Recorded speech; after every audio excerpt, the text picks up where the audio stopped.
আজকে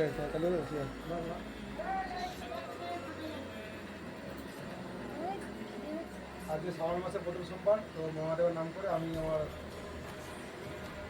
জানকে ফুল চুল পাচ্ছি। দেখো তোমরা সবুজ ড্রেস, সবুজ ড্রেস, সবুজ চুল।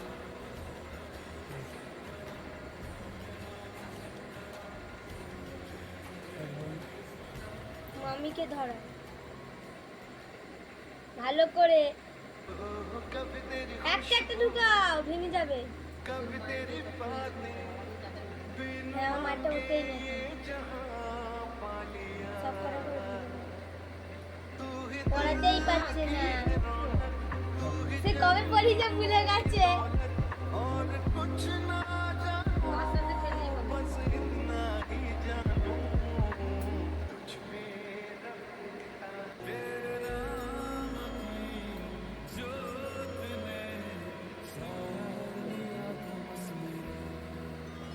হাত পা ঘিরে গেল, উঠে গেছে। মহাদেব দাঁড়া দাঁড়া দাঁড়া, হাতটা দেখাও, বন্ধ কর।